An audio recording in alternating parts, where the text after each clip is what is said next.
Hi everyone, welcome back to the Taglog YouTube channel. Today for this video of Taglog, I will be showing you how to delete Facebook search history. Now to do that, open the Facebook application. Once you're at the Facebook, you tap on the search icon and there you will have all the searches that you have recently made. If you tap on see all, you will be able to see all these recent searches that you have made. If you tap on search, if you tap on visit, you will have all the options. Now for you to delete the search history, all you need to do is tap on the cross and it will remove it.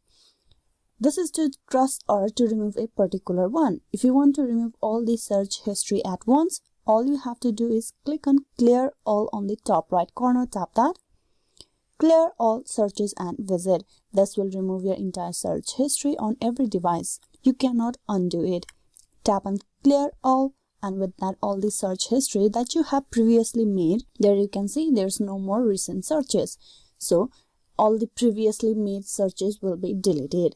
This is how you can delete the Facebook search history. Hope this video was useful. Please like and subscribe the Taglog YouTube channel. Thank you.